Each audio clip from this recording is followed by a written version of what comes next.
दोस्तों, क्या आप जानते हैं कि महाभारत में मारे गए योद्धाओं को महर्षि वेदव्यास ने जीवित कर दिया था। जी हाँ दोस्तों, आज हम आपको महाभारत से जुड़ी हुई एक अद्भुत घटना के बारे में बताएंगे। जब महाभारत युद्ध में मारे गए समस्त शूरवीर जैसे कि भीष्म, द्रोणाचार्य, दुर्योधन, अभिमन्यु, द्रौपदी का पुत्र कर्ण, शिखंडी आदि एक रात के लिए पुनर्जीवित हुए थे। यह घटना महाभारत युद्ध के खत्म होने के 15 साल के बाद घटी थी।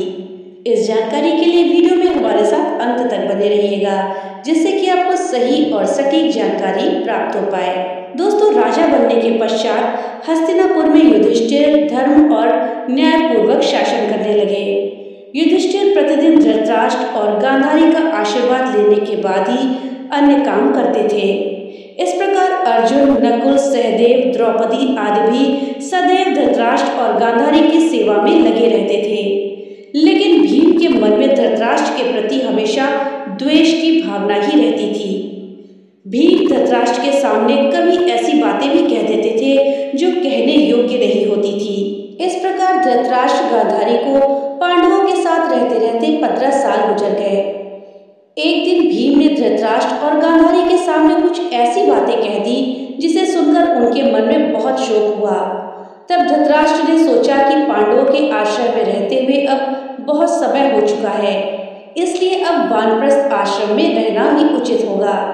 गांधारी ने भी धृतराष्ट्र के साथ वन में जाने की सहमति दे दी। धृतराष्ट्र और गांधारी के साथ विदुर और संजय ने वन में जाने का निर्णय ले लिया।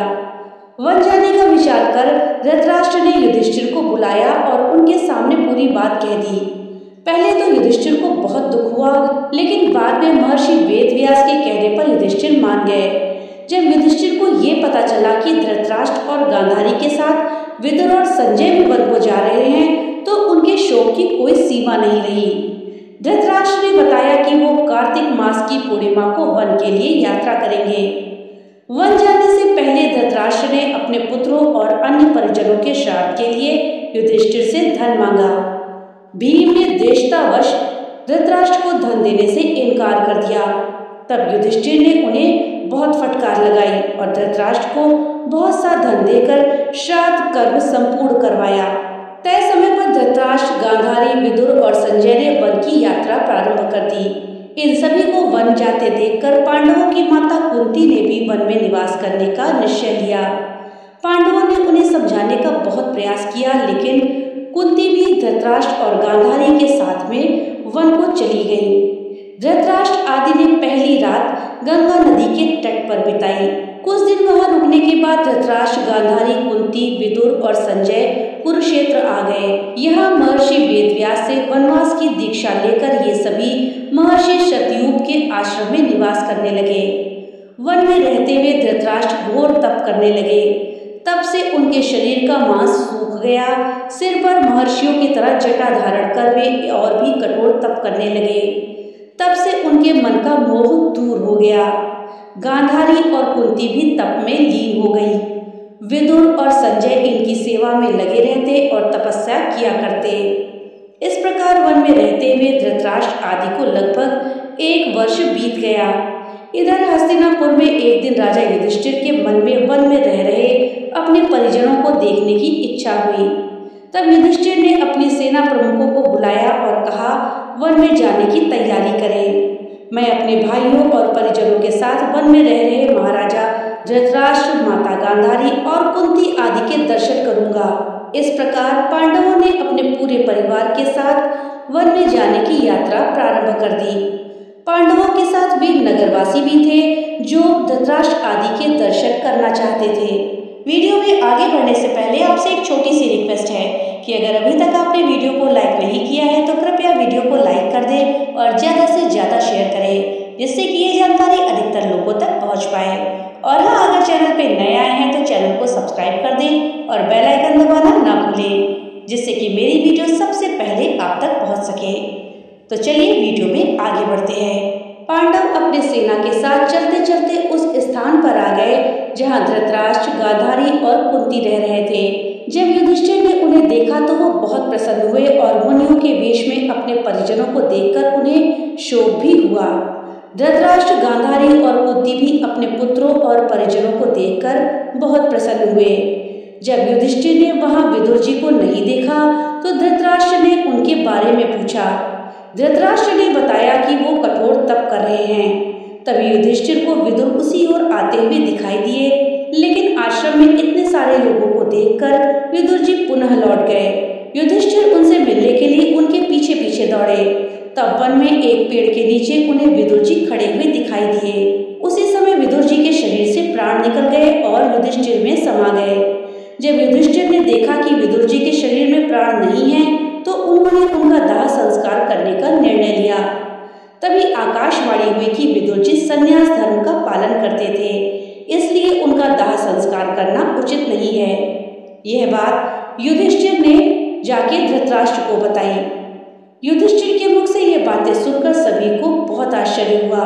युधिष्ठिर आदि ने वो रात वन में ही बिताई। अगले दिन धृतराष्ट्र के आश्रम में महर्षि वेदव्यास आए।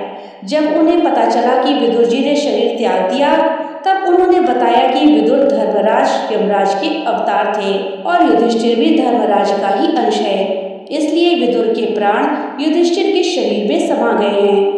महर्षि वेदव्यास ने धृतराष्ट्र, गांधारी और कुंती से कहा कि आज मैं तुम्हें अपनी तपस्या का प्रभाव दिखाऊंगा। तुम्हारी जो इच्छा हो वो मांग लो। तब धृतराष्ट्र और गांधारी ने युद्ध में मृत अपने बच्चों तथा कुंती ने कर्ण को देखने की इच्छा प्रकट करी। द्रौपदी आदि ने कहा कि वो भी अपने परिजनों को देखना चाहते हैं। महर्षि वेदव्यास ने कहा कि ऐसा ही होगा। युद्ध में मारे गए जितने भी वीर हैं उन्हें आज रात तुम सभी देख पाओगे। ऐसा कहकर महर्षि वेदव्यास ने सभी को गंगा तट पर चलने के लिए कहा। महर्षि वेदव्यास के कहने पर सभी गंगा के तट पर एकत्रित हो गए और रात होने का इंतजार करने लगे। रात होने पर महर्षि वेदव्यास ने गंगा नदी में प्रवेश किया और पांडवों व कौरव पक्ष के सभी मृत योद्धाओं का आवाहन किया। थोड़ी ही देर में भीष्म, द्रोणाचार्य, कर्ण, दुर्योधन, दुशासन, अभिमन्यु, धृतराष्ट्र के सभी पुत्र, घटोत्कच, द्रौपदी के पांचों पुत्र, राजा द्रुपद, धृष्टद्युम्न, शकुनी, शिखंडी आदि वीर जल से बाहर निकल आए। उन सभी के मन में किसी भी प्रकार का अहंकार और क्रोध नहीं था। महर्षि वेदव्यास ने धृतराष्ट्र और गांधारी को दिव्य नेत्र प्रदान किए। अपने मृत परिजनों को देखकर सभी के मन में हर्ष छा गया। सारी रात अपने मृत परिजनों के साथ बिताकर सभी के मन में संतोष हुआ। अपने मृत पुत्रों, भाइयों, पतियों और अन्य संबंधियों से मिलकर सभी का संताप दूर हो गया। तब महर्षि वेदव्यास ने वहां उपस्थित विधवा स्त्रियों से कहा कि जो भी अपने पति के साथ जाना चाहती हैं वे सभी गंगा नदी में डुबकी लगाएं। महर्षि वेदव्यास के कहने पर अपने पति से प्रेम करने वाली स्त्रियां गंगा में डुबकी लगाने लगी और शरीर छोड़कर पति लोक में चली गईं। इस प्रकार वो अद्भुत रात समाप्त हो गई। इस प्रकार अपने मृत परिजनों से मिलकर धृतराष्ट्र, गांधारी और कुंती तथा पांडव बहुत प्रसन्न हुए। लगभग 1 महीना वन में रहने के बाद युधिष्ठिर आदि पुनः हस्तिनापुर लौट आए। इस घटना के करीब 2 वर्ष के बाद एक दिन देवर्षि नारद युधिष्ठिर के पास आए। युधिष्ठिर ने उनका स्वागत किया। जब देवर्षि नारद ने उन्हें बताया कि वे गंगा नदी के आसपास के तीर्थों के दर्शन करते हुए आए हैं तो युधिष्ठिर ने उनसे धृतराष्ट्र, गांधारी और माता कुंती के बारे में पूछा। तब देवर्षि नारद ने उन्हें बताया कि तुम्हारे वन से लौटने के बाद धृतराष्ट्र आदि हरिद्वार चले गए। वहां भी उन्होंने घोर तपस्या करी। एक दिन जब वे गंगा स्नान कर आश्रम में आ रहे थे तभी वन में भयंकर आग लग गई। दुर्बलता के कारण धृतराष्ट्र, गांधारी और कुंती भागने में असमर्थ थे, इसलिए उन्होंने उसी अग्नि में प्राण त्यागने का विचार किया और वही एकाग्रचित्त होकर बैठ गए। इस प्रकार धृतराष्ट्र, गांधारी और कुंती ने अपने प्राणों का त्याग कर दिया। संजय ने ये बात तपस्वियों को बताई और वे स्वयं हिमालय पर तपस्या करने चले गए। धृतराष्ट्र, गांधारी और कुंती की मृत्यु का समाचार जब महल में फैला तो हाहाकार मच गया। तब देवर्षि नारद ने उन्हें धैर्य बंधाया। युधिष्ठिर ने विधिपूर्वक सभी का श्राद्ध कर्म करवाया और दान दक्षिणा देकर उनकी आत्मा की शांति के लिए संस्कार किया। तो दोस्तों ये थी जानकारी कि महाभारत में मारे गए योद्धाओं को 15 वर्ष के बाद महर्षि वेदव्यास ने किस तरह से जीवित कर दिया। जानकारी आपको कैसी लगी हमें कमेंट बॉक्स में लिख करके जरूर बताइएगा। तो मिलते हैं अगली नई वीडियो के साथ, तब तक के लिए राधे राधे।